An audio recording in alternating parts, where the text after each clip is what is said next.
dahil nagaas si Pretty ng water ice, gumawa ako ng ice candy.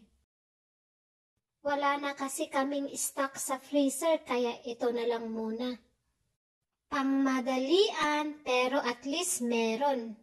Mamayang hapon okay na to, matigas na. Masarap din naman ito, ranya flavor.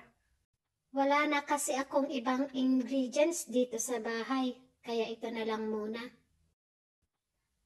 Para maiba naman, sana nga magustuhan nila. Tignan natin kung matigas na yung ice candy natin. Oh, okay na. Yan, okay na. Okay na yung ice candy natin. So, you see that? Lekker.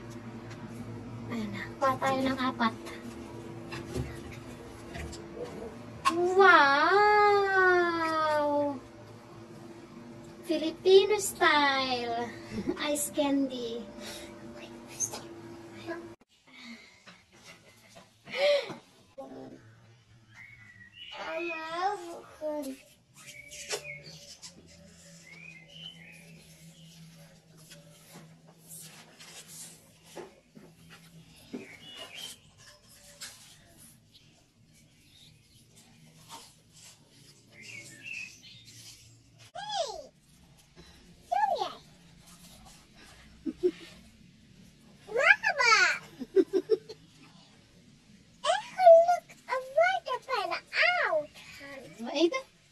Like this, like you need to sip like this.